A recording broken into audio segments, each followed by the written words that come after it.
Tamil சினிமாவுடைய துருதுரு hero யார் அப்படின்றத பார்க்க போகிறோம். அது என்ன துருதுரு ஹீரோ அப்படின்னு ஒரு கேட்டகரி வைக்கலாம்.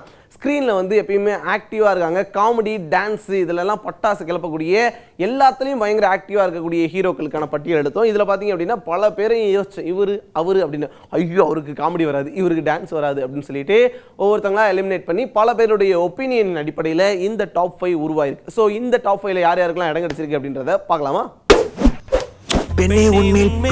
இந்த பட்டியல்ல 5வது இடத்தை பிடிக்கிறவர் பாத்தீங்க அப்படின்னா டக்குன்னு நடிகராலாம் ஆயில். அவர் அதுக்கு முன்னாடியே ஸ்கிரீன்ல பலமுறை வந்திருக்காரு. டொயின் டொயின் டொயின் அப்படின்னு வளைஞ்சு ஆடுவார். சும்மா நான் நின்ன இடத்துலயே வந்து இப்படி நடந்து போற மாதிரிலாம் பயங்கரமா ஸ்டெப்ஸ் போட்டு எப்போ பார்த்தாலும் ஆக்டிவாவே இருக்கக்கூடிய இவரை நிறைய ரசிகர்கள் சொன்னதன் அடிப்படையில் இவருக்கு இந்த பட்டியல்ல 5வது இடம் கிடைக்குது. நடன இயக்குனரா இருந்து ஒரு பாடலுக்கு ஆடும்போதே லாரன்ஸ் பலரையும் கவர்ந்துட்டாரு. பின்னர் முனி திரைப்படத்துல தன்னுடைய துருதுரு நடிப்பை வெளிப்படுத்தி நடிகனா தனக்குன்னு ஒரு தனி அடையாளத்தை உருவாக்குனாரு. பின்னர் வெளிவந்த காஞ்சனா 2 உள்ளிட்ட திரைப்படங்கள் லாரன்ஸ் உடைய நடிப்புக்குன்னு தனி ரசிகர் கூட்டத்தை உருவாக்கி கொடுத்திருக்கு. இதன் அடிப்படையில இந்த பட்டியல்ல லாரன்ஸுக்கு 5வது இடம் கிடைக்குது. இந்த பட்டியல்ல 4வது இடத்தை பிடிக்க வரவர் தமிழ் சினிமாவுக்குள்ள வந்து கொஞ்ச காலம் தான் ஆச்சு. கிட்டத்தட்ட 10 படம் தான் நடிச்சிருக்காரு. இருந்தாலும் பாத்தீங்க அப்படின்னா பயங்கர ஆக்டிவா இருக்காருங்க இவரு அப்படின்னு சொல்லிட்டு எல்லாரும் சொல்றாங்க. காமெடி, டான்ஸ் அப்படின்னு எல்லாத்துலயும் பட்டாசு கிளப்புறது மட்டும் இல்லாம ஒரு கண்ணு அப்படின்னு ரகசியமா பாக்குறதுல ஆரம்பிச்சு கொக்கரக்கோ கோழி கூவ அப்படின்னு குழந்தைங்களோட சேர்ந்து ஆடுற வரைக்கும் பயங்கர ஆக்டிவா இருக்கு இவருக்கு இந்த பட்டியல்ல 4வது இடம் கிடைக்குது. மெரினா திரைப்படத்தின் மூலமா அறிமுகமாயிருந்தாலும் சிவகார்த்திகேயனுக்கு எதிர்நீச்சல் திரைப்படம் தான் தமிழ் சினிமால ஒரு அங்கீகாரத்தை தேடி கொடுத்தது. இந்த திரைப்படத்துல நடனம், நகைச்சுவைன்னு தன்னுடைய ஒட்டுமொத்த திறமைகளையும் கொட்டியிருப்பாரு சிவகார்த்திகேயன். வருத்தப்படாத வாலிபர் சங்கம், ரஜினி முருகன் உள்ளிட்ட திரைப்படங்கள்ல ஒரு துருதுரு இளைஞனா சிவகார்த்திகேயனுடைய கதாபாத்திரம் பெரிய ரசிகர் கூட்டத்தை வசீகரிச்சிருக்கு. கடைசியா வந்த ரெமோ வரைக்கும் தன்னுடைய சுறுசுறுப்பால குழந்தைகளையும் பெரியவர்களையும் கவர்ந்திருக்கக்கூடிய சிவகார்த்திகேயனுக்கு இந்த பட்டியல்ல 4வது இடம் கிடைக்குது. இந்த பட்டியல்ல 3வது இடத்தை பிடிக்கிறவர் பாத்தீங்க அப்படின்னா எப்பயுமே வெறப்பா தான் இருப்பாரு. என்னவ பாக்குற அப்படின்ற மாதிரி போலீஸ் ஆயிட்டாருன்னு வச்சுங்களேன். பயங்கர மிடுக்கா இருப்பாரு.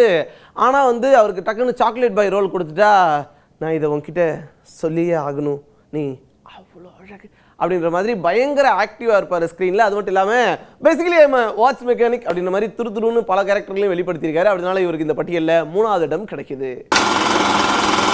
ஆரம்ப காலகட்டத்தில் இறுக்கமான நடிப்பையே வெளிப்படுத்திய சூர்யா பின்ன தன்னை ஒரு துருதுரு நாயகனா திரையில காட்ட அதிகமா விருப்பப்பட்டாரு. அயன் திரைப்படம் இதுக்கு பெரிய அளவுல கை கொடுத்திருந்தது. அயன் திரைப்படத்துக்கு பிறகு பெரும்பாலும் பெண்கள் விரும்பக்கூடிய ஒரு சாக்லேட் பாயாவே தொடர்ந்து தன்னை திரையில காட்டிட்டு வந்த சூர்யா அதுல தொடர்ந்து வெற்றியும் கண்டுகிட்டு இருந்தார். வாரணம் 1000, 24ன்னு பல திரைப்படங்கள்லயும் இவருடைய சுறுசுறுப்பான நடிப்பு ரசிகைகளை கவர்ந்து எடுத்தது. இதன் மூலமா சூர்யாவுக்கு இந்த பட்டியல்ல 3வது இடம் கிடைக்குது. இந்த பட்டியல்ல 2வது பிடிக்கிறவர் பாத்தீங்க அப்படின்னா தான் ஆடாவிட்டாலும் தன் தசையாடும் அப்படின்ற மாதிரி அவர் பொறுமையா நடிகனா கூட அப்படின்ற மாதிரி எப்பயுமே ஆக்டிவா இருப்பாரு.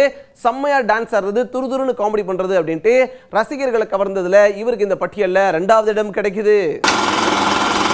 சினிமாவுக்குள்ள நுழைந்த ஆரம்ப காலகட்டத்திலிருந்தே தன்னை ஒரு துருதுரு பையனாவே திரையில காட்டிக்கிட்டு இருக்காரு சிம்பு. குழந்தை நட்சத்திரமா இருந்து நாயகனா உயர்ந்த பின்னரும் ரஜினியுடைய சாயல்ல தன்னுடைய நடிப்பு இருக்கும்படி சிம்பு பாத்துக்கிட்டாரு. பின்னர் ஓரளவுக்கு பக்குவப்பட்டு வினை தாண்டி வருவாயா, அச்சம் என்பது மடமையடா போன்ற திரைப்படங்கள்ல அடக்கமான நடிப்பை வெளிப்படுத்தினாலும் கூட வாலு, AAA உள்ளிட்ட திரைப்படங்கள் தான் ஒரு துருதுரு பையன் தான் அப்படின்றத நிரூபிக்கிற மாதிரி அமைஞ்சிருக்கு. இதன் மூலமா சிம்புவுக்கு இந்த பட்டியல்ல 2வது இடம் கிடைக்குது. இந்த பட்டியல்ல முதலிடத்தை யார் பிடிச்சிருப்பா அப்படின்னு நீங்க பயங்கரமா யோசிச்சுட்டு இருக்கலாம். அப்படிலாம் சொல்லக்கூடாது அப்படின்லாம் அவர் பண்ணுவார். இப்படிலாம் பண்ணா நான் பண்ணா எவ்வளவு அசிங்கமா இருக்கு பாத்தீங்களா. ஆனா அவர் பண்ணாருன்னா செம கியூட்டா இருக்கும். காமெடி ஆகட்டும், டான்ஸ் ஆகட்டும், எல்லாமே துருதுருன்னு பண்றதுல இவர் தாங்க என்னைக்கு முதலிடம் அப்படின்னு சொல்லி ரசிகர் சொன்னதின் அடிப்படையில் இந்த பட்டியலில் அவருக்கு முதலிடம் கிடைக்குது. திரைத்துறைக்குள்ள நுழைந்த ஆரம்ப காலகட்டத்திலிருந்தே தன்னை ஒரு துருதுரு பையனா திரையில காட்டினாரு விஜய். நடனம், காமெடி, ஆக்ஷன் எந்த வாய்ப்பு கிடைச்சாலும் அதுல தன்னுடைய முழு திறமையை வெளிப்படுத்திய விஜய் அப்பப்போ பாடவும் தவறல. இடையில காதலுக்கு மரியாதை மாதிரியான திரைப்படங்கள்ல அண்டர் பிளே பண்ண போதும் திருமலை திரைப்படத்துக்கு பிறகு தன்னுடைய ரூட் இதுதான் அப்படின்றத சரியா தேர்வு செஞ்சாரு விஜய். கில்லி தொடங்கி பைரவா வரைக்கும் தன்னுடைய துருதுரு நடிப்பால தொடர்ந்து ரசிகர்களை வசீகரிச்சுட்டு இருக்கக்கூடிய விஜய்க்கு இந்த பட்டியல்ல முதலிடம் கிடைக்குது.